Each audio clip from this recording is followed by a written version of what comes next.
There are several essentials for any bowel anastomosis. There should be no tension. There should be a good blood supply to both ends of the bowel. There should be accurate apposition of the bowel ends with an immaculate and accurate suturing technique.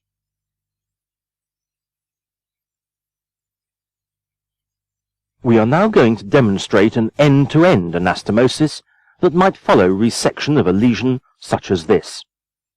We are going to do an end-to-end anastomosis using interrupted sutures on a mobile section of bowel. In the actual demonstration, you will see resection of a lesion, but from your point of view, during the exercise, assume resection of the lesion and proceed straight to an anastomosis. When actually performing a resection, the pedicle will need to be divided, as you have already done in the hemostasis exercise, and the two ends of the pedicle appropriately ligated as seen here. Once again, get into the habit every single time of tying a properly laid reef knot and snugging the ligatures down carefully.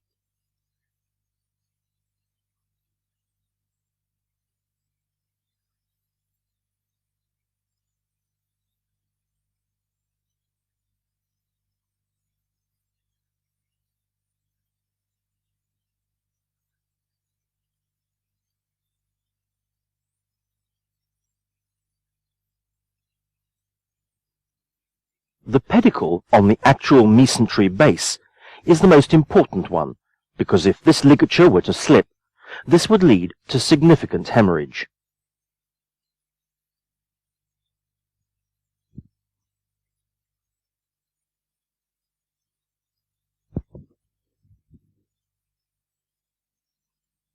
Once the pedicle of the section of bowel to be removed has been adequately ligated, clamps may be used according to a surgeon's preference. Crushing clamps, as you see here, may be used and placed on the piece of bowel that is going to be resected. A crushing clamp may be placed either side of a lesion. Of course, were this a tumour, a much greater margin of resection would be used, but this is merely to demonstrate the principles of anastomosis.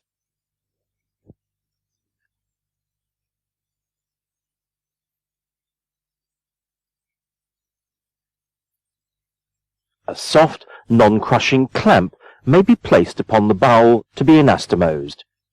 Some surgeons prefer to place it just across the width of the lumen of the bowel to prevent spillage of bowel contents. Other surgeons like to place it very gently across the mesentery to minimize bleeding from the cut edge of the bowel. The lesion can then be resected.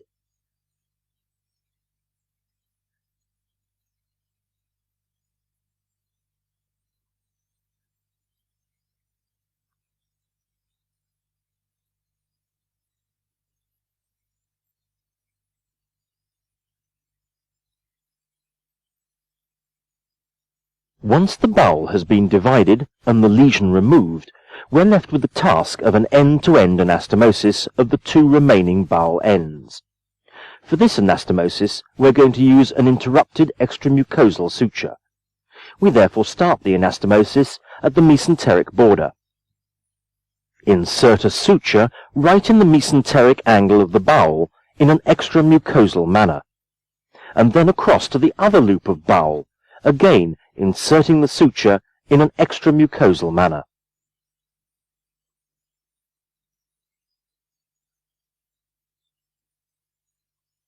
Place both ends of the suture material into a hemostat to use as a stay.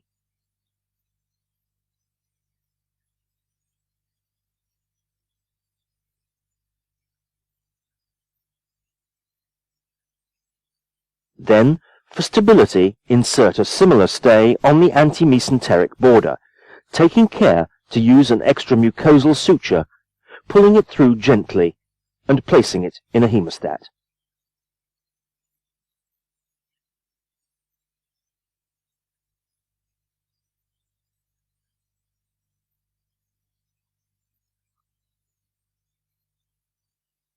We now have the bowel nicely controlled and set up for an interrupted suture anastomosis. We will start again towards the mesenteric border and insert an extramucosal suture approximately 5 mm from our original stay suture. This can then be tied either by an instrument tie as seen here, although many surgeons may prefer to use a hand-tied knot. The important aspect is to ensure that it is a carefully laid reef knot.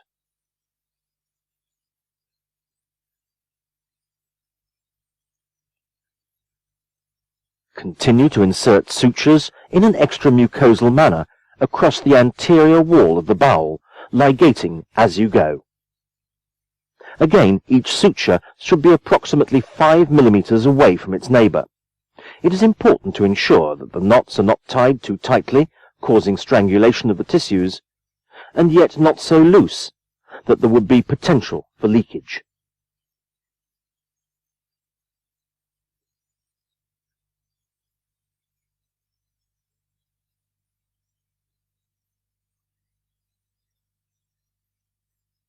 Work across the entire anterior wall and then tie the stay sutures.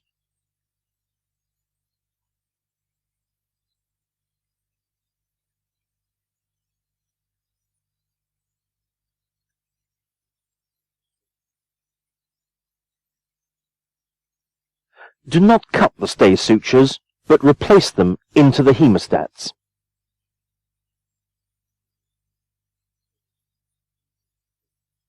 We are now in a position, having completed the anterior wall, to rotate the bowel to perform posterior anastomosis. Pass the antimesenteric stay under the bowel and reclip it, and then gently pull on the mesenteric stay, and the bowel will rotate as seen here, to allow the posterior layer of the anastomosis to be sutured under direct vision. Once again, insert the sutures in an extramucosal manner, approximately 5 mm apart.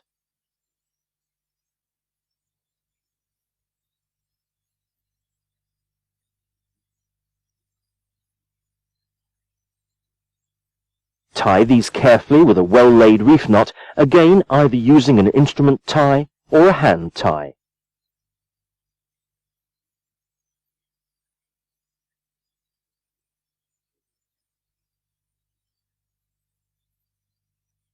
Continue to work along the posterior layer of the anastomosis in an identical manner as was done for the anterior wall. It's very important to ensure that the angles of the anastomosis are adequately sutured and approximated.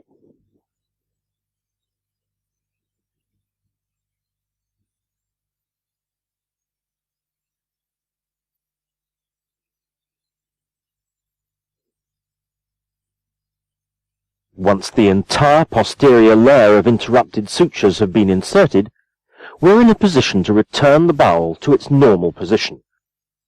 Once again, pass the antimesenteric stay suture back under the bowel and return the stay sutures to their original position.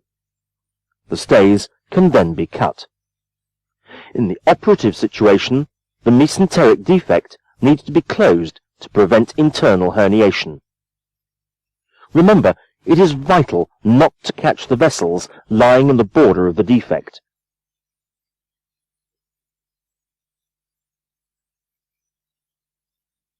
The non-crushing clamps can be removed at this stage.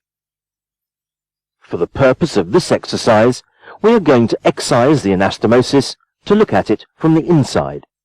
Be careful to preserve as much bowel length as possible and not sacrifice too much, as you will need this for future exercises.